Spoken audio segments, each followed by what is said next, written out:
Woo! We're back. You watch any cool movies lately? Yeah, you know, I actually went and saw Mission Impossible in theaters. Really? Was it good? Good old Tommy boy. You know, it was hard. They were putting like every single Mission Impossible storyline together into this last one. Okay. Last one, who knows, right? Yeah. That's what they're saying. But the stunts were incredible. Like one thing I love about Tom Cruise is just how he really does make Tom Cruise movies, I should say, is that he really does make movies for like the cinema theater experience. Yep. And this one was right up there with what he's trying to accomplish with that. Ba-na-na. Would you do your own stunts if you're shooting a movie? Yeah, of course I would, man. Think about all the cool stuff you get to learn how to do, like skydive and ride a motorcycle off a cliff. Yeah, I mean, Ride in some jets. You're telling me you wouldn't want to ride in an F-35, dude? Come on. I don't know that I could do Tom Cruise style hanging off the side of a plane. I think that I might have my limit. You know, that one was actually crazy. I was questioning the whether that was real or fake. It looked really real, and I think it was real. But like the craziest part about it was the angles of the cameras. And if it was real, they would have had to have these cameras in very interesting places on the plane while it was flying. But I meant to fact check that. But knowing Tommy Boy, I feel like those were probably pretty real. Yeah. Yeah. Man, dude, I wanted to blur my background before I shot this. Oh well, we can hop into it. Dude, we look good. We look good. Don't even edit this part out. Keep Boom. it in. If anyone What's up? actually listening out there, you know how hard it is to get this dialed in before we. Oh my go ahead gosh. and hit it live. We have to spend 45 minutes just getting the damn mics going.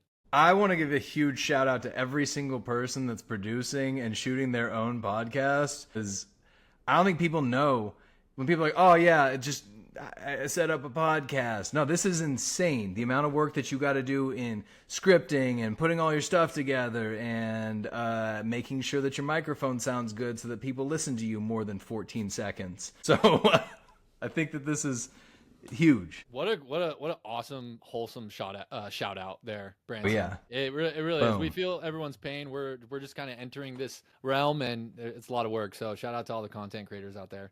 Shout out to everybody that's doing it. Yeah, not easy. So we're back. This is this is episode 4 of Ridiculously Professional. It's your unconventional business show led by two dudes that are putting it all together for the tech news, AI, sales, and leadership. We try to make things fun for stuff that, most people might, I don't know, find boring sometimes, or just a lot of information. So we want to make it fun. We want to make it so it's professional, and we really appreciate you guys for tuning in. Absolutely. We have a good one today. I mean, let's do a quick shout out to just like where this kind of whole thing started from. I don't think we really talked about that, but yeah, me and Branson worked together on a sales floor a couple years back, and we noticed we were always talking about like what's happening in tech. Like we're both really into tech. We're both really into like the news around tech, and we both have sales backgrounds. So this show is just like recording us what we would normally talk about like at the water cooler, right? And hey, are you keeping up to date with what's going on with Anthropic? Or God, I saw this cool sales technique that really helped me out. So we're just bringing that to everyone. So yeah, little shout out there. Maybe we'll do an official story sometime where we like really dive into how this whole thing started. Yeah, and I mean, like you said, we're kind of like bringing people into the world of what we already talk about, because I think a lot of the times we see these other influencers that are talking sales stuff or they're talking, whatever, and we're like, I think we got a different outlook on things. I think that you hear the same thing over and over, and that's why we want to bring a new kind of fresh feeling. Well, we got a great show today. Like you said, we're going to be starting off with tech news. Yeah, actually, I wanted to set up first. So just so everybody at home knows, we got a timer. We like to keep things on track here. You can think of this like, pardon the interruption, or for business.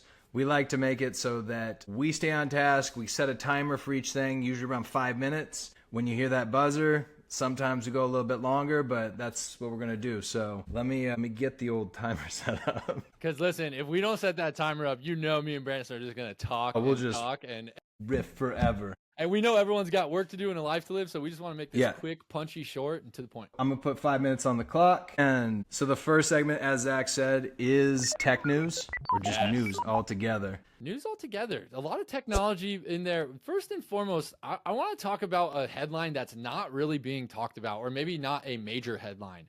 But that is the POS wars. For those of people who don't understand what POS means, that is a point of sale system. And there is a war, Branson, going on right now between Toast and Square. Now, we all know Toast, right? It's the restaurant POS system that has kind of revolutionized how people make payments in a restaurant.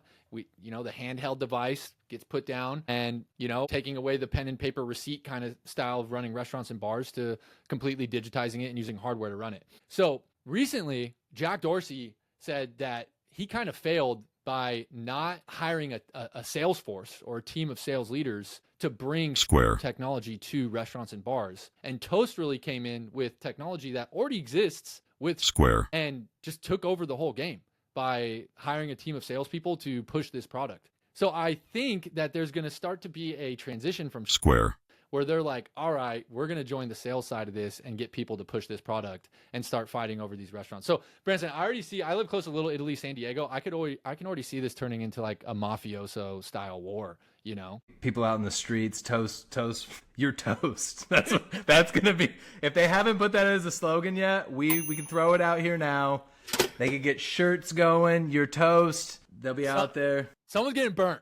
Someone's Yes. getting burnt. That bread's gonna stay in the toaster a little too much, and someone's getting burnt. So I'm all for it. I love when there's like a sales war between tech companies, and I just feel like watch out for the news over the coming honestly years. Like I think Square gonna try to get back in there with Toast. So we'll see what comes with that. Square. Just also wanted to throw out too. Do you think Square going to take it? Because I mean, Square is a huge infrastructure. I don't want to get too controversial here, but you think maybe like Square going to pull it out? Well, listen, Square was doing this before Toast was, and that's the whole story here. Is that they just didn't hire salespeople. They were really focused on product-led growth, and people were just like knew who Square was. They were going to come get their system. They didn't do it. So I think it's going to be exciting to see. I'm leaning more towards Toast in terms of like product functionality, but I'm leaning towards Square in terms of product functionality, but Toast is winning the sales war so far. But more to come. Can't wait till we hear about that one heating up. Oh, it's eating up. All right. Moving right along. We're going to talk a little bit about this one. So training AI on books without authors' permissions. So recently, a judge sided with Anthropic that you do not need authors' permission to train and educate AI systems. Branson, this one is up your. What are your thoughts on this one? I think it's a real hard line in it because working with artists and knowing artists, it's really hard because when it's your stuff, when they're training it, and then now, I mean, you've seen even like with the GPT creations where you're stealing people's style. I also kind of throw it on the other side of being an artist. Part of being an artist is that people are taking people's styles and they're iterating and they're changing. And so I think that it's a bummer because people aren't being compensated for their work overall, but also that is the evolution of art. And I think that writings, even, different scientific writings and stuff like that is all out there in the public domain. And I think that it's just another evolution. So kind of both sides I can see on this one. Evolution is a really good word there too, because like if AI needs to learn from different various sources to become better, like it kind of needs to be looking at books, and the process of allowing permission for an AI system to learn from your book is going to inhibit that process. So it's like the tail of the question here is the difference between like time and advancement and like efficiency, right? Yep. And also, ethics. There's a lot of business ethics coming into the picture here with this. So I think there's going to be a lot more stories like this. Interesting that the legal system, or at least this particular judge, is favoring AI. So we'll see what comes with that. Last one, big one before we move on to our next segment, which is going to be more AI, but we need to talk about the Google Cloud outage, the GCP outage. What happened? Tell me about the GCP outage. Well, so for people that don't know, there's our timer, but I'm going to keep running with this one. Yeah, that's a good one. For people that don't know, everything's running on the cloud right now. You have Amazon with AWS, you have Google with theirs, you have Microsoft with Azure. And basically what happened was GCP went out and half the internet went out. Because things like Spotify and, any internet piece that you can think of actually went out.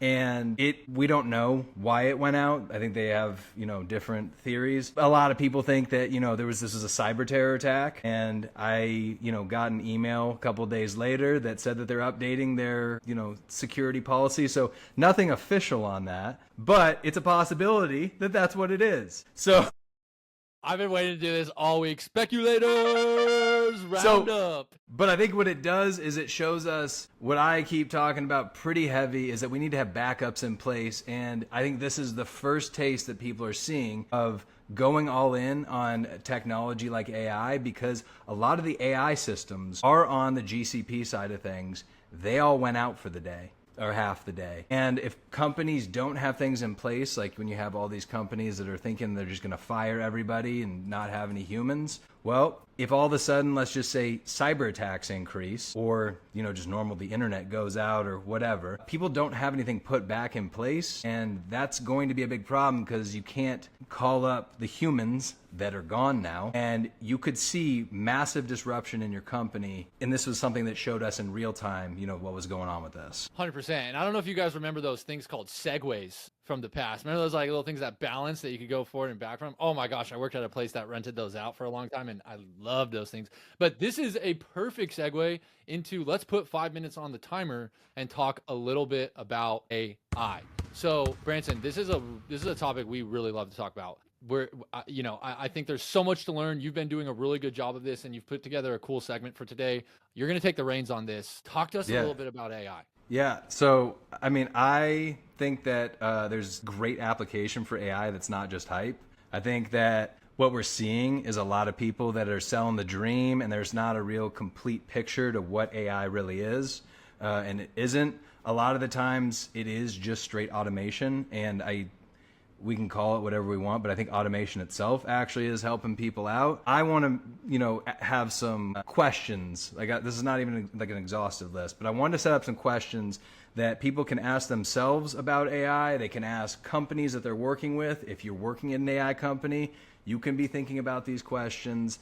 That way there's clarity between what people really think AI is and I guess the product that they're getting, or planning for the future of what actually is going to happen versus what really has happened. 100%. Spit this wisdom knowledge right here. Spit this truth knowledge right here. Give us those questions. What should you be asking yourself if you're going to be using AI? Yeah. So one of the first questions is, I think that people should be asking, what kind of AI are you using? Is it just basic automation, or is it like a chat bot, just with a little bit extra rules? Is it something that's agentic, that's actually, learning and has feedback loops? Is it actual machine learning? Those things are all completely different. And I mean, a lot of companies are just, it's not a problem. They're APIing, they're connecting into OpenAI and then using OpenAI to run all the things. So technically, it's not an AI company, it's an AI connector company. Those are things that people need to know so they, don't get caught in this loop. Yeah, and that concept has been around in terms of like wrapper apps and native apps before AI was huge. So yes. More to come. Like we're going to be dropping a lot of knowledge here, and we'll be talking about these things for many episodes to come. So I love it. What other questions should you be asking yourself? Next one to kind of go with that is, where's the model getting its data? I'm just going to throw this out with Grok, because Grok is been known quite a bit to have a bias to it, and we don't know where that's coming from. We don't know what's going on with it. So knowing what type of data is being put into the model, if the company has created their own LLM and put the information, that's all really important to know how you're getting the information that you're getting. I still think of Rob Gronkowski every time I hear the word Grok. I know, every single time. My next big piece that I have on here is how much human intervention is needed in this. Because I think a lot of people think that what's going to happen is that we're just going to put information in. It's going to run basically like a human. And a lot of the times you're going to want, it's called human in the loop. You're going to want human in the loop pieces because you don't want the AI doing all this. And so I think it's a good question to ask, how much human intervention is going on with this. And also, as anybody who wants no human intervention, I'm just going to throw out, really think about that, because I see it as a tool that can help people. I don't see it as a good replacer, especially once you get into very specialized things. We'll talk about it in sales. I think that high dollar enterprise sales is not a place for AI, maybe for collecting information, but I don't think that you should be shifting all completely over to that. Next question I got is fail-safes and fallbacks. This goes back to the GCP going out, is, do you have fail-safes if the AI doesn't work? Do you have fail-safes? And this might even just be internally when you're using the AI. What will happen if this doesn't give me the response I'm looking for? What happens if, computers go out always find out what the fail safes are, and then find out if it's customizable. So like, can we switch between different models, or is this just one model? That's the only thing that I can do. Because a lot of these models, I don't know if you remember when OpenAI started getting like really, it hyped you up way too much and it agreed with everything. You might need to switch out of that model because you want actual, something that is taking a, what do you call it? A tangible, or an objective stance. Yeah. The sycophantic behavior is like hilarious. I feel like we're all getting to a point where we just like accept it now when we're like looking up something in ChatGPT, and you just know you're going to be like gassed up a little bit. And then you're like, anyways, like, let's get to the data. Well, that's the problem I'm seeing. Like, it's cool because, people are using it for like their therapists, which is totally fine if it can help you work through some things. But you need to know that like, this thing is agreeing with you over and over. It's an enabler at the end. Yes, it is. Yeah. So it's working as a mirror.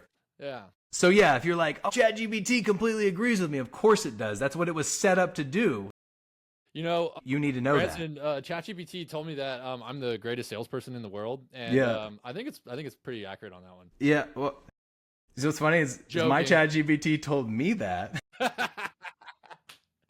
I think that we need to have a little conversation with Chat and see what's going on with it. Sales off in our next episode. We're both gonna pitch Chat in our next episode and see what Chat thinks is the better pitch. Boom, got it.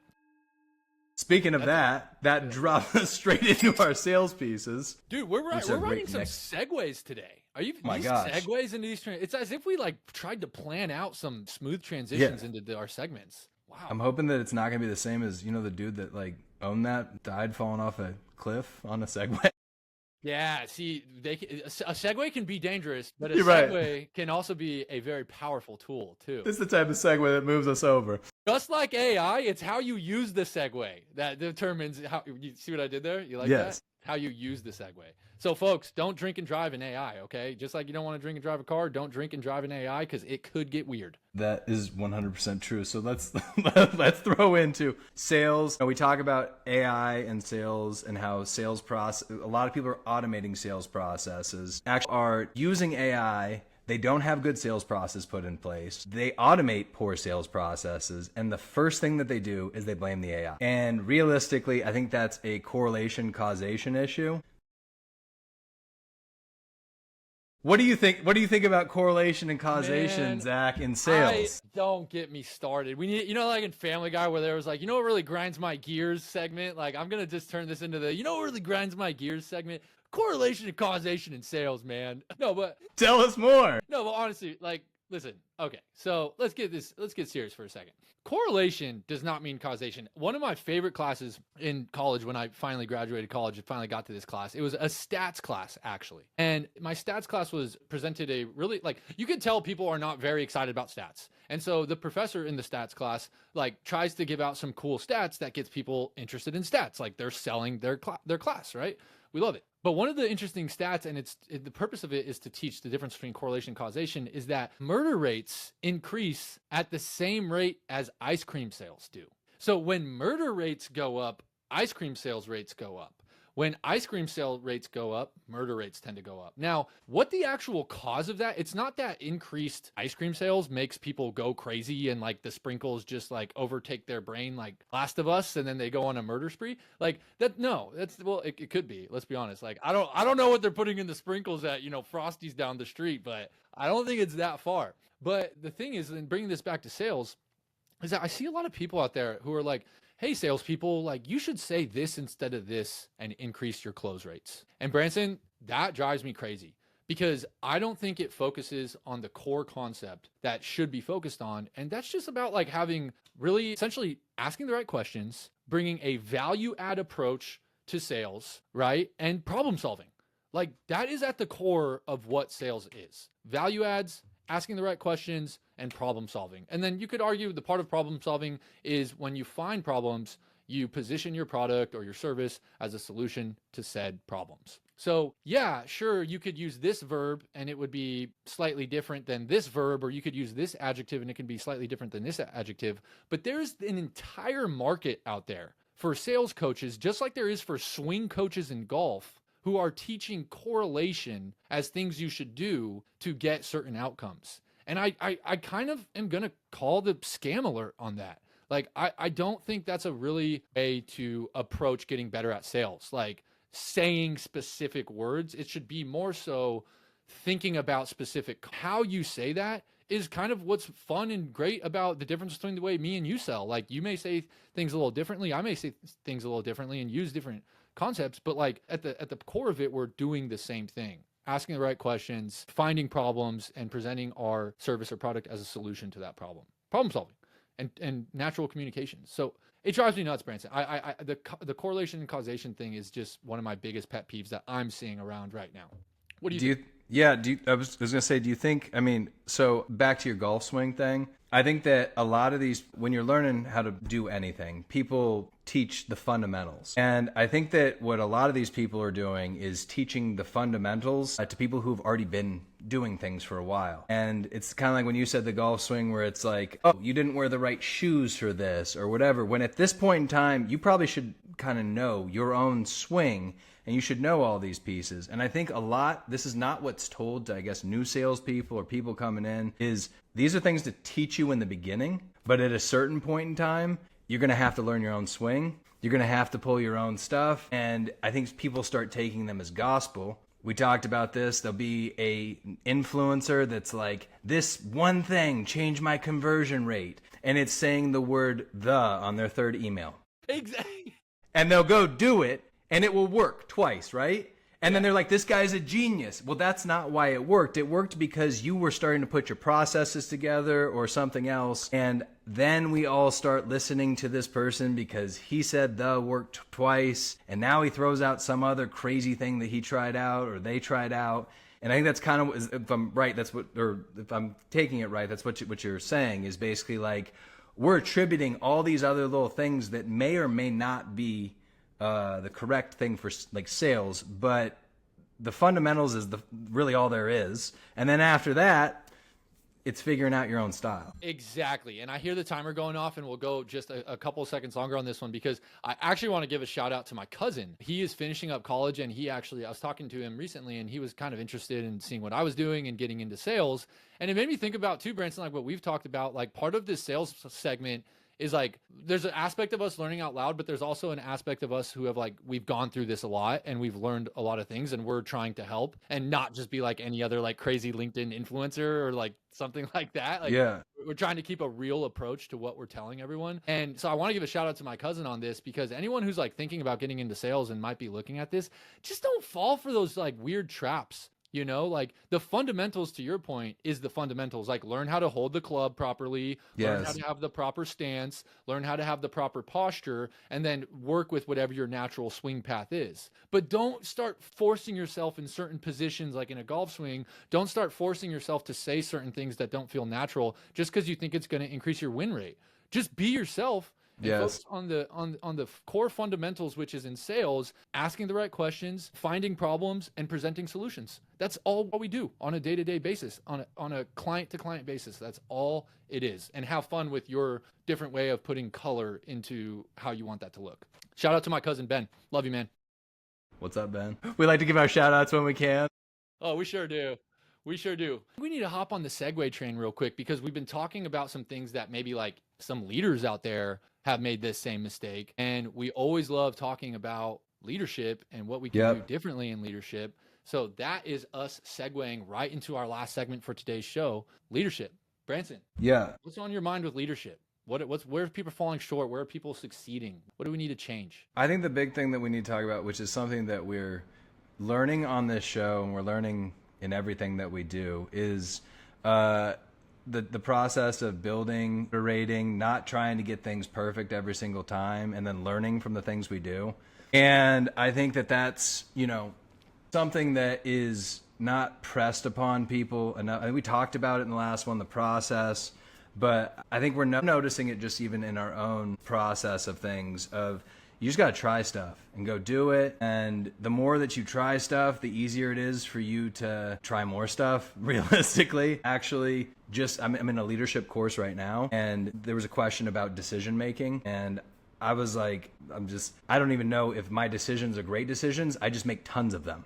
I make decisions quickly. I make changes, and I'm confident in my ability to handle what comes after that. And I think that that's something that leaders should be helping out with all the people that they lead, is letting them do what they do. Try. Failure is just part of the process. I think that controlling stuff too tightly can make it so, like, why are you leading? You're not leading people, then you're, I don't know, you're just having little versions of you, or that you're control. It's weird. Yeah. Yeah. I mean, I read something recently that was saying that basically some of the best people behind the scenes in a leadership and management perspective are exactly that, behind the scenes. And I think there's something empowering about getting someone to, like, what we see in leadership, and I think what you're kind of referring to there, is that a lot of people will micromanage. Like, micromanaging is a legitimate problem. I think micromanaging is a common response to just not having a lot of, like, confidence or know-how in a leadership perspective. So you default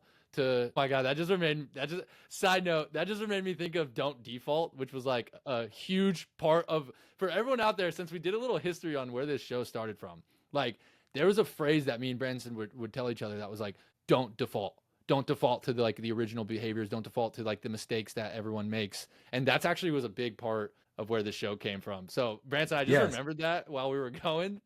You brought it back for me. I was like, that was flashbacks, PTSD. There's freaking bombs going off. We're on segways, dude. We're like going off cliffs on segways. Oh, man, this is going to be the coolest ChatGPT image I've ever made. Yeah. Wait, I think we just found it. I think I like this. You got that? We're onto something. We're going through the whole thing. You can see it. Me and Branson do our best when we just riff. If you're still listening, like, thanks for sticking around, because we just love talking, and we hope that there's some value hidden in this fun, weird, ridiculously professional thing that we're doing here. I want to throw one other. Okay, so I got one other thing that I saw actually with leadership. I saw one of these guys. He's supposed to be this big deal sales guy. He talked the other day about, like, how you're selling hope all the time. And I don't agree with that at all. I think that as a leader, what you're doing is you're clearing the way for the people that you're leading. It's actually reverse. You're not asking for anything from them. They're telling you what they need, and you're going and getting it for them, and you're handing it to them. Hey, what do you need for this? Hey, what do you need for this? That way they can do their job the best. I feel like selling the dream and selling them on hope, that's like old. That's probably one of the things that I have the problem with old style leadership, is like, no, you got to be in the trenches too. They need to see you doing what you're doing. They need to know that you're going to, be bulldozing the way for them so that they can continue to do what they do. You're not just trying to. That's where I think people get that weird idea that you could replace people with AI. Sure, because you're just motivating them to grind and grind and grind. You're not going and doing the work to clear the way so that they don't have to grind and grind. They can be the best at what they're good at. I mean, most people, hate to call out, but, like, most people are just lazy, Branson. Like, and that includes leaders. And not everyone thinks about things in that way.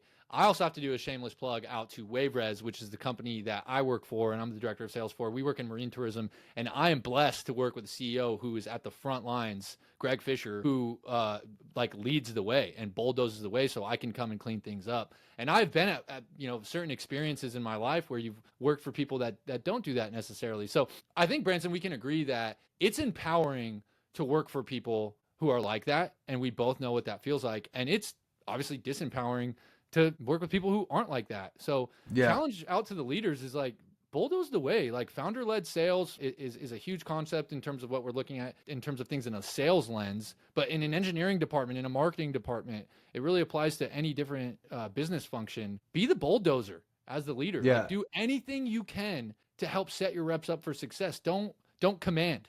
Commandeer the process. Well, commandeer isn't right, but, like, lead the way, in other words, and set your team up for success. Don't just tell them what to do. Don't tell them to say the word "the" on the third email to increase their win rate by 10%.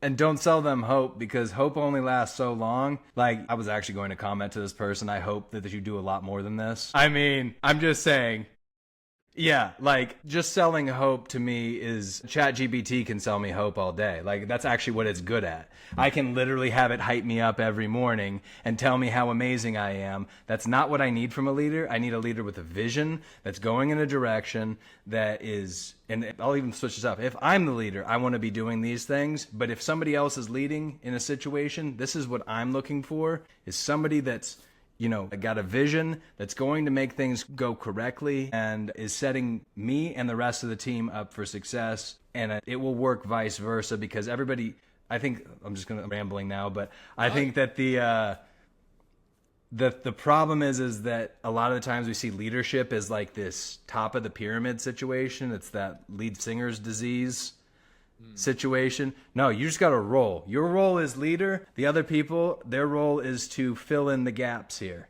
Exactly. And sometimes that's not like a life thing. You're not a leader all the time. Sometimes you're a leader in this one. Other times you're not a leader in that. I think that people need to get away from this idea that you build your whole life and then suddenly now you're a leader and you're top of the food chain. That's not how it works. Leadership is a role. Leadership has its own responsibilities. And I think that's also something that people need to be very aware of. Yes. And I will leave this because we're in the lens of leadership. Like, last comment I have on this is that if you're someone who wants to get into leadership, just remember that you always get the promotion for the job that you're already doing. So go out of your way, be a leader on your team. If you have a manager, if you have a department head, and start to lead by example and show that, you're the people who hired you, show them that like you are serious about this and that you can lead people. Like, in other words, if you want to grow, and I think Branson, we've both learned this in our paths. If you want to grow, like, you got to do the job you want. You got to dress for how you want to succeed in that day, right? That's not the exact line, but you get the point there.